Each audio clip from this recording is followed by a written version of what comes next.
Hi. So now we'll begin with the new topic on page number 61, that is social differences within and beyond the framework of caste. सबसे पहले हमको पता होना चाहिए कि social differences किसी भी बेसिस पे हो सकते हैं. ये कास्ट की बेसिस पे हो सकते हैं, ये मनी के बेसिस पे हो सकते हैं, ये उनके स्टेटस के बेसिस पे हो सकते हैं. तो जनरली क्या था कि ब्राह्मण्स ने धर्म सूत्र और धर्म शास्त्रों में भी इनका पर्टिकुलर ऑर्डर लिख दिया था और वो इसी चीज को बिलीव करते थे और लोगों को भी फोर्स करते थे कि आप भी इन्हीं चीजों को बिलीव कीजिए, इन्हीं कैटेगरीज को बिलीव कीजिए कि ये 4 कैटेगरीज हैं जिसमें ब्राह्मण सबसे सुपीरियर हैं और शूद्र सबसे नीचे हैं, जिन्हें अनटचेबल्स भी कहा जाता है. These are at the bottom of the social order. अब जो पोजीशंस हैं वो एकदम जब बच्चे का जन्म होता है उसी टाइम पे कैटेगरी डिसाइड हो जाती थी और उसी के बेसिस पे डिसाइड होता था कि राइट ऑक्यूपेशन उनके लिए क्या है. तो जो हम पहला कंडीशन पढ़ने जा रहे हैं that is the right occupation. अब हर कैटेगरी, पूरा जो सोसाइटी था उसको 4 कैटेगरीज में डिवाइड किया गया था. ब्राह्मण, क्षत्रिय, वैश्य और शूद्र. इन 4 कैटेगरीज में कैटेगराइज करके धर्म सूत्र और धर्म शास्त्र के अकॉर्डिंग इनकी आइडियल ऑक्यूपेशन डिसाइड कर दी गई थी. ये जो 4 कैटेगरीज थी इनको 4 वर्ण कहा जाता है. सो 4 वर्ण में सबसे ऊपर आते थे ब्राह्मणों ने सबसे ऊपर अपने आप को रखा था. इनका काम होता था वेदों को पढ़ना, वेदों को पढ़ाना और सैक्रिफाइसेस करवाना, गिफ्ट्स का लेन देन करना. दिस वॉज द जॉब या मेन ऑक्यूपेशन ऑफ ब्राह्मण्स. क्षत्रिय का काम होता था वॉरफेयर में एंगेज रहना, मतलब कि जो कॉमन पीपल हैं उनकी प्रोटेक्शन का काम, लॉ और जस्टिस को मेंटेन करने का काम क्षत्रिय करते थे. सो दैट मीन्स जो किंग्स होते थे दोज आर द क्षत्रियास. उसके बाद आते थे वेद. इनका क्षत्रिय और क्या करते थे, वॉरफेयर के साथ साथ वो वेदों का ज्ञान प्राप्त करते थे, मतलब पढ़ाई करते थे, वेदों की पढ़ाई करते थे, सेक्रीफाइसेस किया करते थे और गिफ्ट्स दिया करते थे. और जो लास्ट 3 ऑक्यूपेशंस अभी हमने पढ़ी, जैसे वेदों को पढ़ना, सेक्रीफाइसेस परफॉर्म करना है या गिफ्ट्स देना, ये जो तीनों चीजें थी ये वैश्य को भी असाइन थी कि ये वैश्य को भी करना पड़ेगी. मतलब मेन जॉब जो क्षत्रिय की थी वो वॉरफेयर करना, प्रोटेक्ट करना लोगों को, और इसके अलावा वो 3 काम और करते थे जो कि वैश्य को भी करना कंपलसरी था. और वैश्य का मेन काम था कि वो एग्रीकल्चर करेंगे, पेस्ट्रोलिज्म करेंगे, ट्रेड करेंगे, मतलब ऑल अदर बिजनेसेस जो होते हैं वो सारा काम वैश्य करेंगे. तो अगर हम बात करें तो ब्राह्मणों का काम क्या हुआ, वेदों को पढ़ना और पढ़ाना. क्षत्रिय का काम हुआ वॉरफेयर में भाग लेना, लोगों को प्रोटेक्ट करना. वैश्य का काम हुआ बिजनेस सिस्टम को संभालना, दैट इज एग्रीकल्चर करना, पेस्ट्रोलिज्म करना, ट्रेड करना. शूद्र का काम होता था कि जो ऊपर के तीनों वर्ण हैं, दैट इज ब्राह्मण, क्षत्रिय और वैश्य, उनकी सेवा करना. ये काम शूद्र का होता था. क्षत्रिय वॉरफेयर में काम कर रहे हैं, वैश्य बिजनेस एंटिटीज को संभाल रहे हैं, और इन मेजर कामों के अलावा वो 3 अलग काम और किया करते थे. क्षत्रिय और वैश्य 3 अलग काम और किया करते थे, एंड दोज वर वेद को पढ़ना, सेक्रीफाइसेस करना और गिफ्ट्स करना. These are the common ones between Kshatriya and Vaishya. अब इसकी बात करें तो ब्राह्मण क्या करते थे, ब्राह्मण 2 स्ट्रैटेजीज को फॉलो करते थे अपने नॉर्म्स को मेंटेन रखने के लिए. सबसे पहला उनका काम होता था कि भाई ये 4 वर्ण हैं and you have to believe in it. ये डिवाइन ऑर्डर है, ये भगवान का दिया हुआ ऑर्डर है और आपको मानना पड़ेगा. सबसे पहला काम तो वो ये स्ट्रेटेजी अपनी फॉलो करते थे क्योंकि इससे उनको फायदा था, क्योंकि ब्राह्मण सुपीरियर होते थे, सब उनको गिफ्ट्स देते थे, उनकी बात मानते थे, उनको सुपीरियर पोजीशन पे रखते थे, इसलिए वो इसको मनवाने की कोशिश करते थे. दूसरा काम वो ये करते थे कि किंग्स को मैनिपुलेट करके रखते थे कि भाई अपनी किंगडम में ये फॉलो करवाओ, ये नॉर्म्स फॉलो होने चाहिए 4 वर्ण वाले, कि ये लोग इसी कैटेगरी में बिलोंग करते हैं और यही काम उनको करना है. तीसरा काम होता था कि ये लोगों को परसुएड करते थे लुभाने के काम करते थे कि भैया तुमको माइंडसेट ऐसा रखना है कि तुम्हारा जन्म इस खानदान में हुआ है और तुम क्षत्रियों को बिलोंग करते हो तो तुमको लड़ाई ही करनी पड़ेगी। और अपनी इन बातों को मनवाने के लिए कई बार वो महाभारत का एग्जाम्पल देते थे, या ऋग्वेद में एक पुरुष सूक्त करके लिखा हुआ है वर्ष, उसको गाया करते थे, उसका गुणगान किया करते थे। पुरुष सूक्त क्या है? पुरुष सूक्त में ये लिखा हुआ है कि एक प्रिमिवल मैन था जिसको पुरुष कहा जाता था, उसके अंदर ये चारों वर्ण बसते थे, उसके मुंह से ब्राह्मण निकले हैं, इसीलिए उनका काम है वाचन करना, बोलना, पढ़ना, पढ़ाना। उसके आर्म्स से क्षत्रिय बने हैं, इसीलिए आर्म्स का काम है प्रोटेक्शन करना, लड़ाइयाँ करना। उसकी थाइस से बने हैं आपके वैश्य, तो उनका काम है बिजनेस को मेंटेन करके रखना। और जो शूद्र हैं वो उसके पैरों के पंजों से बने हुए हैं, फीट से बने हुए हैं, तो इसीलिए शूद्र का काम है ऊपर के जो तीनों वर्ण हैं उनकी सेवा करना।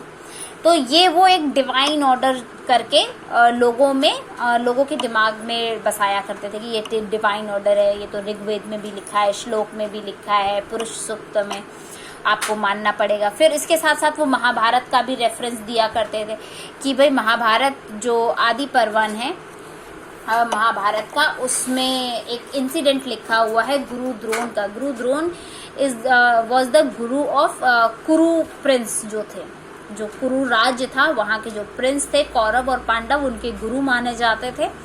उन्हीं से उन्होंने शिक्षा प्राप्त की थी। और जब पुराने ज़माने में जो बच्चे हुआ करते थे, राजकुमार हुआ करते थे, वो गुरुकुल में जाके पढ़ा करते थे। ये गुरु द्रोण के गुरुकुल में जाकर शिक्षा ले रहे थे आकुरी की। ये लोग निषाद नाम की जो जंगल थे वहाँ पर रह रहे थे। जो निषाद जंगल था वहाँ पर एक ट्राइबल कम्युनिटी का लड़का था एकलव्य, उसके कांटेक्ट में आया, उससे उनको समझ में आया। तो वो वहाँ एकलव्य भी रहा करता था। निषाद कम्युनिटी, एक हंटिंग कम्युनिटी का लड़का था एकलव्य, वो वहाँ रहा करता था। अब गुरु द्रोण को माना जाता था कि ये तो धर्म में परफेक्ट है, इनको धर्म का बहुत अच्छा ज्ञान है, और ये धर्म के अकॉर्डिंग ये नहीं सही था कि एक हंटिंग कम्युनिटी का लड़का क्षत्रिय वाला ट्रेनिंग पाए। तो दैट वाज अगेंस्ट द धर्म सूत्र। तो जब वो गुरु द्रोण के पास आया कि मुझे शिक्षा दे दीजिए, तो गुरु द्रोण ने मना कर दिया कि नहीं, ये धर्म के अकॉर्डिंग नहीं है, I can not teach you. तो एकलव्य वापस जंगल में चला गया और गुरु द्रोण की एक मिट्टी की मूर्ति बनाकर उसको अपना टीचर मान के प्रैक्टिस उसने शुरू कर दी। अब उसको बहुत अच्छा स्किल आ गया, आखिरी का स्किल उसके अंदर बस गया।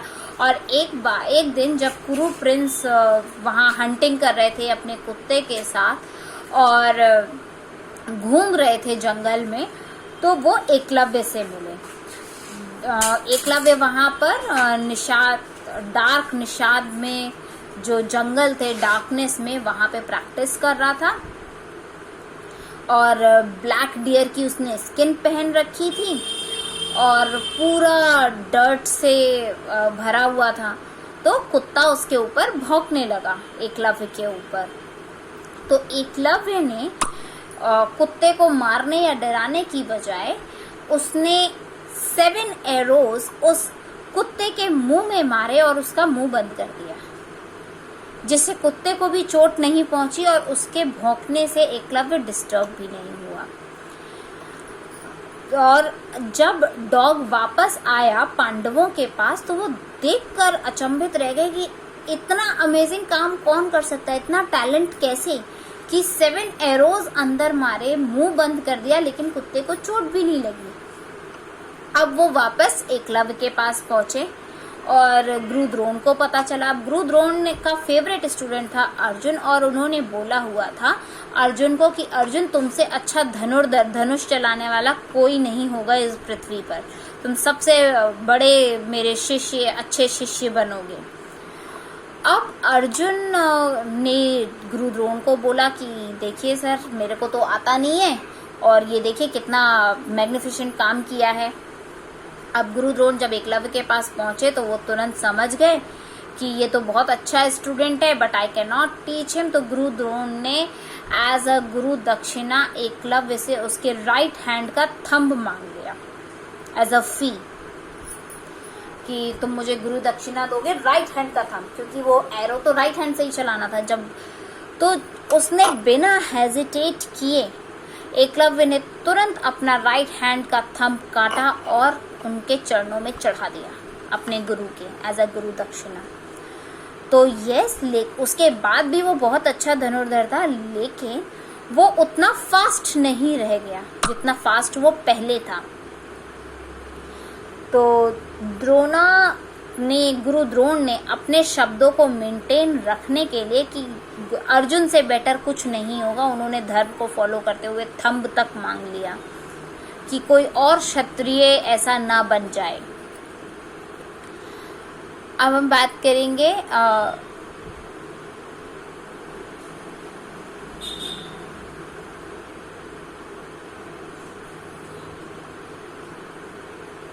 नॉन क्षत्रिय किंग्स के बारे में। नॉन क्षत्रिय किंग्स, अभी हमने पढ़ा कि जो क्षत्रिय है उसका काम है प्रोटेक्शन, रूल को मेंटेन करना, लॉ को मेंटेन करना। तो ये तो क्षत्रियों का काम है, तो मतलब राजा कौन होंगे? क्षत्रिय होंगे। तो क्या ऐसा भी था कि कोई जो क्षत्रिय नहीं थे वो भी राजा बने? तो यस, हमारी हिस्ट्री में ऐसा भी हुआ है कि दो there was a varna system, the category system, but still there were kings who did not belong to Kshatriya group. अब अकॉर्डिंग टू द शास्त्र सिर्फ क्षत्रियों को राजा बनना था, लेकिन कई सारे ऐसे लीनिएजेस हमारे सामने आते हैं जिनका सोशल बैकग्राउंड अगर देखा जाए मौर्यंस का, जिन्होंने बहुत बड़ी एम्पायर पे रूल किया, और इनकी जो एम्पायर है उस पर हमेशा डिबेट होता रहता है कि मौर्यंस कहाँ से आए कहाँ से नहीं आए, लेकिन बुद्धिस्ट टेक्स्ट में फिर सजेस्ट किया गया कि भाई ये क्षत्रिय ही थे। जो ब्राह्मणिकल टेक्स्ट्स हैं वो डिस्क्राइब करते हैं कि इनका जो ओरिजिन था मौर्यंस का वो बहुत लो ओरिजिन था, दे वर नॉट क्षत्रियास।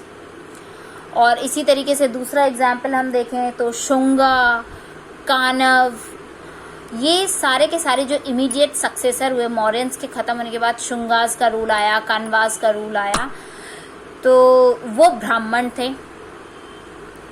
और इनफैक्ट जो पॉलिटिकल पावर थी वो टोटली ओपन थी कि जो लोगों को अपने फेवर में कर सके, जिसकी फेवरेटिज्म हो जाए, जिसके सपोर्ट में ज़्यादा रिसोर्सेज आ जाएं, भले ही वो क्षत्रिय को बिलोंग करे या ना करे, he can be the ruler.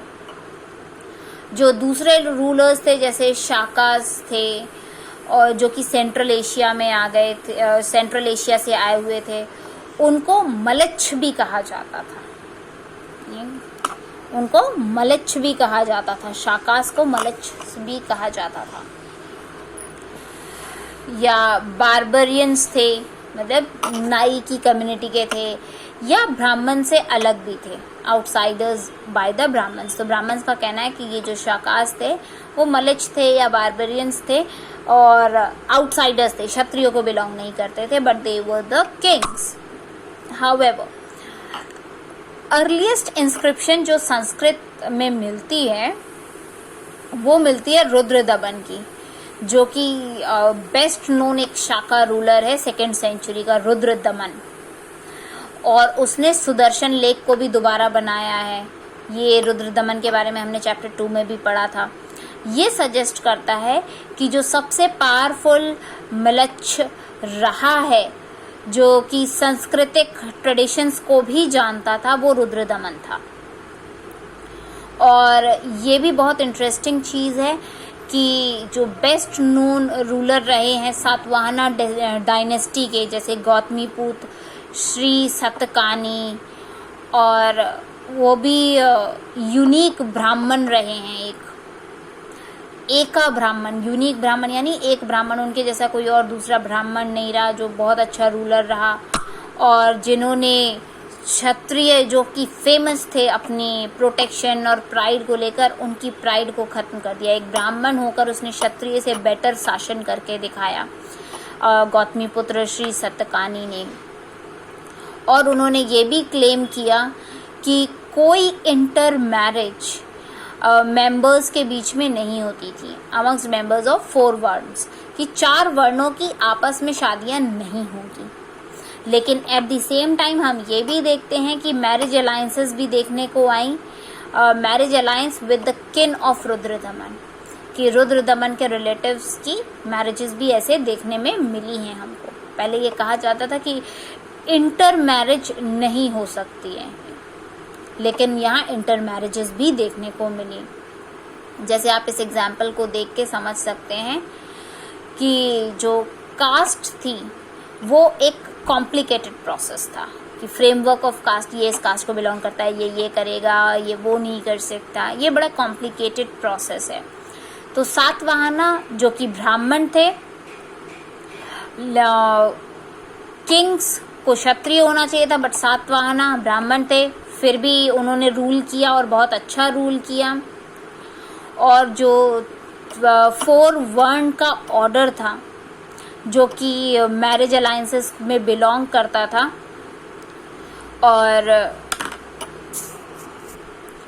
तो 4 फोल्ड वर्ण ऑर्डर जो इनका था कि एक्सोगेमी होनी चाहिए, अपने किन में शादी नहीं कर सकते, तो वो भी इन लोगों में ये देखा गया कि इन्होंने मैरिज अलायंसेस की, मतलब प्रॉफिट के लिए जो मैरिजेस की जाती हैं वो भी इसमें देखने में आई प्रैक्टिस में, कि इन्होंने एंडोगेमी भी कर ली इंस्टेड ऑफ एक्सोगेमी, जो कि ब्राह्मणिकल टेक्स्ट के अकॉर्डिंग एक्सोगेमस सिस्टम फॉलो होना चाहिए था, बट इन्होंने एंडोगेमी सिस्टम भी फॉलो कर लिया। And now the next topic is जातीज and social mobility. तो जातीज और सोशल मोबिलिटी का क्या मतलब है? जाति क्या होता है, जैसे ब्राह्मणों ने क्या किया, पूरी की पूरी सोसाइटी को 4 वर्ण में डिवाइड कर दिया। अब लेकिन वैश्य वाला जो कैटेगरी था वो अभी हमने पढ़ लिया कि भैया क्षत्रिय थे, क्षत्रिय का काम वॉरफेयर वाला होता था, लेकिन और भी लोग थे जो ब्राह्मण थे, वो क्षत्रिय बन के आगे आ रहे थे। ऐसे भी हमने कई एग्जाम्पल देखे। अब जो वैश्य वाला कैटेगरी था उसमें बहुत सारे लोग आ जाते थे, क्योंकि ऑक्यूपेशन तो बहुत सारी होती हैं, बिजनेस कैटेगरीज तो बहुत सारी होती हैं, तो सबको एक नाम दे पाना बहुत मुश्किल था, क्योंकि 4 वर्ण थे, 4 वर्ण में हर किसी ऑक्यूपेशन को फिट करना वॉज नॉट पॉसिबल। तब एक नया कैटेगरी डिफाइन हुआ, दैट इज जाति। तो वर्ण तो 4 होते हैं, लेकिन जो जाति होती हैं, वर्ण 4 से ज्यादा नहीं हो सकते, लेकिन जो जाति होती हैं वो कई सारी हो सकती हैं। तो जाति के नंबर पे कोई रिस्ट्रिक्शन नहीं है। तो जो ब्राह्मणिकल अथॉरिटीज थे उन्होंने जैसे फॉरेस्ट में रहने वाले निषाद, जो अभी एकलव्य था निषाद ग्रुप से था, तो हंटिंग ट्राइबल्स जो थे उनको निषाद नाम देना था, या उनको जो गोल्ड स्मिथ्स थे उनको स्वर्णकार नाम दिया गया। वो किसी 4 फोल्ड सिस्टम में आ नहीं रहे थे, इसीलिए उनकी एक जाति अलग डिफाइन कर दी गई। तो जाति में वो लोग आते थे जो कि कॉमन ऑक्यूपेशन को डिफाइन करते थे, मतलब जो कॉमन ऑक्यूपेशन जिन लोग की, वो एक जाति के लोग हो गए। और कई बार उनकी श्रेणी या गिल्ड्स भी बना दी जाती थी। हमने ये कई बार देखा है कि डॉक्यूमेंट्स में जो हिस्ट्री रिकॉर्ड हुई है इन ग्रुप्स की, वो भी देखने को मिलती है कि डॉक्यूमेंटेड भी है, लेकिन कई एक्सेप्शंस भी थे वहाँ पर। जैसे एक बहुत इंटरेस्टिंग स्टोन इंस्क्रिप्शन देखने को मिलता है मंदसौर मध्य प्रदेश की हिस्ट्री में, जो कि वहाँ सिल्क वीवर का गिल्ड था, सिल्क वीवर का जो कुनबा था, पूरा किन जो था उनका, जो कि गुजरात लता में रहा करते थे, लेकिन वो वहाँ से ट्रैवल करके मंदसौर आ गए थे, क्योंकि उन्होंने सुना था, और फिर वो दशपुत्र कहलाने लग गए थे, दशापुरा कहलाने लग गए थे। तो लता गुजरात में रहा करते थे वो सिल्क वीवर्स अपने रिलेटिव्स पूरे किन के साथ, फिर वो माइग्रेट करके मंदसौर आ गए और फिर वहां आके वो दशापुरा कहलाने लग गए। उस टाइम पे मंदसौर जो है उस टाइम पे दशापुरा कहलाता था। अब वहाँ पर वो इतनी डिफ़िकल्ट जर्नी करके आए, अपने बच्चे अपने किन फोक को लेकर आए पूरा। तो क्यों आए? क्योंकि उन्होंने सुना था कि इस जगह के जो राजा हैं वो बहुत ग्रेट हैं, तो वो उनके किंगडम में आकर बसना चाहते थे। तो इस तरीके के मूवमेंट्स भी हो जाया करते थे। इंस्क्रिप्शन से हमको बहुत अच्छा एक आइडिया मिल जाता है कि वहाँ के जो श्रेणीज थे उनका नेचर कैसा था या वो कैसे काम करते थे। ऑल्दो जो मेंबरशिप होती थी वो शेयर्ड क्राफ्ट की होती थी, मतलब ये नहीं है कि एक जाति में जो लोग हैं वो सारे के सारे एक ही काम कर रहे हैं। वो उस जाति के लोग अलग अलग टाइप का भी प्रोफेशन अपना सकते थे।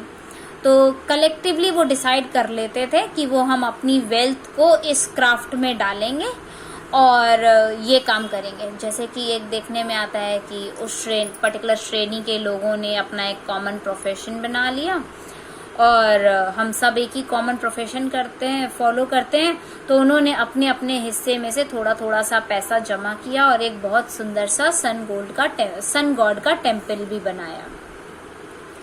संस्कृत में जैसे कि हम देखें, जो मर्चेंट्स का केस होता है, तो मर्चेंट्स को डेजिग्नेशन दी गई है वाणिक की, और वैश्य जो कि शास्त्रों के अनुसार एक कॉम्प्लेक्स सिचुएशन में रहते हैं। तो एक प्ले भी लिखा गया था मृच चकतिका, उसमें एक चारुदत्त नाम का जो हीरो था वो ब्राह्मण था, लेकिन वो एक मर्चेंट की तरह भी बिहेव करता है। सो इस तरीके के भी केसेस देखने को मिलता है कि ब्राह्मण है तो वो मर्चेंट का काम कर रहा है, मर्चेंट है तो वो ब्राह्मण है तो वो क्षत्रिय का भी काम कर रहा है। तो इस तरीके से वर्ण में भी स्विचेस होते रहते थे, लेकिन जो वो काम कर रहे होते थे उसके बेसिस पे, ऑक्यूपेशन के बेसिस पे जाति डिसाइड होती थी, और जो बर्थ के हिसाब से होता था वो उनका वर्ण डिसाइड होता था। एक इंस्क्रिप्शन ये संस्कृत में से लिया गया है, that is of no use. ये what the silk weavers did, silk weavers ने क्या किया था। तो ये जो भी हमने पढ़ा कि इन्होंने अपना कि ये लोग एक स्क्रिप्ट लिया गया है संस्कृत में से, ये सुनने में बहुत अच्छे थे, बहुत म्यूजिक से अटैच थे ये सिल्क वीवर्स। इन्होंने कई सारी बायोग्राफीज भी लिखी हुई थी, कई टेल्स भी लिखी हुई थी जिसमें ह्यूमिलिटी भरी हुई थी, रिलीजियस डिस्कोर्सेस भी बहुत अच्छे अच्छे से थे, और मतलब एक्सेल थे अपने काम में, जो भी किया करते थे लेकिन वो सिल्क वीवर्स। ठीक है, so this much is good enough for. लेकिन फिर इन सिल्क वीवर्स ने एस्ट्रोनॉमी में भी मास्टर कर लिया और बैटल भी किया, और एनिमीज को हार्म नहीं पहुंचाते थे, अच्छे से रहते थे। तो मतलब डिपेंड करता था कि आपको कौन सी बेसिकली ऑक्यूपेशन चुननी है, उसके हिसाब से आपकी जाति हो जाएगी, no matter the one was. ठीक है, so we'll cover the next one in the next video.